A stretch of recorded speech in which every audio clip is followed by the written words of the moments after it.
This is Kingpin, the proclaimed king, and if you're watching Daredevil Born Again, mayor of New York City at this time. But how did he get to this position? How did he get to the power that he is now to become the kingpin of New York City? That's a good question, and I'm glad you asked.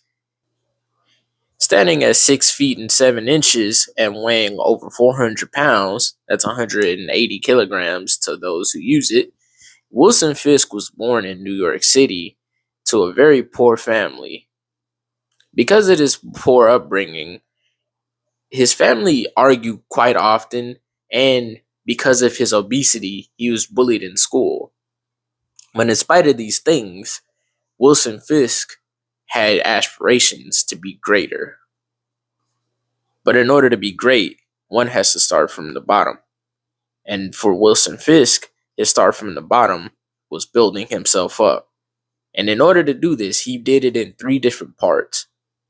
These three parts were in no particular order, but they were all equally important. The first of these three parts was building up his strength, for he believed that to be a great leader and boss, you had to have strength.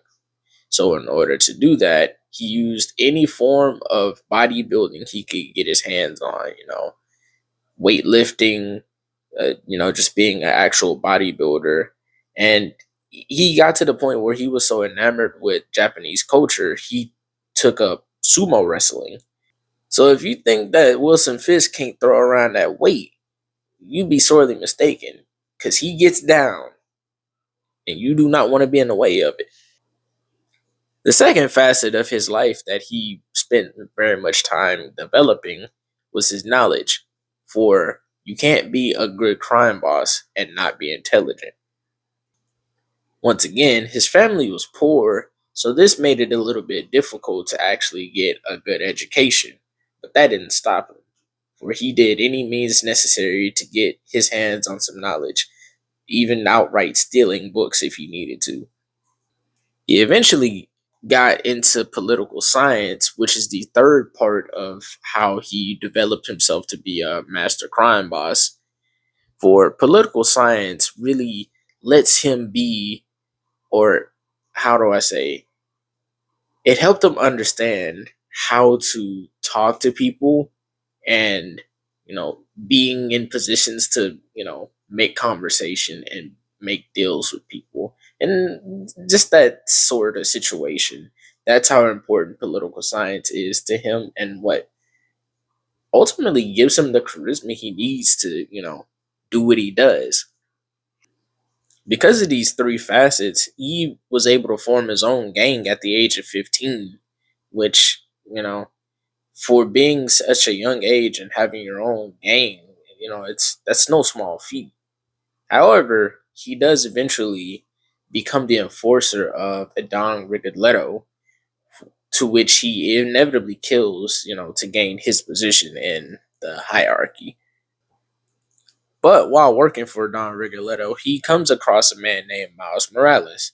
And now, I don't understand why there are more than one Miles Morales in Marvel. Obviously, this Miles Morales was around before Spider-Man Miles Morales, because, it. The point I'm getting at is, why is there always, this isn't the first time in comics that this happens. DC has the same situation with Wally West. There are two Wally West, and it's just, it's kind of irritating, but I digress. We're not here for that. This encounter with Miles Morales is, what ultimately saved Wilson Fisk's life in prison. Because of that, he's very indebted to that man, and when he decided to get out of that crime life, Wilson made it happen. In a good way. For as ruthless as Wilson Fisk can be, he does look out for his people, which is cool. But after, getting rid of Don Rigoletto and moving into his seat at the table, that's pretty much how Wilson Fisk became the kingpin of crime.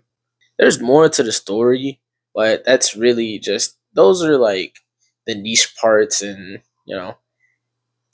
we could sit here and talk about how Wilson Fisk, he secretly works for part of the hand and all that, but that's not ultimately important for how he became a power figure. That's just some side quest shit he did. He finished a main mission and he was just like, all right, bet, let's get to this side shit.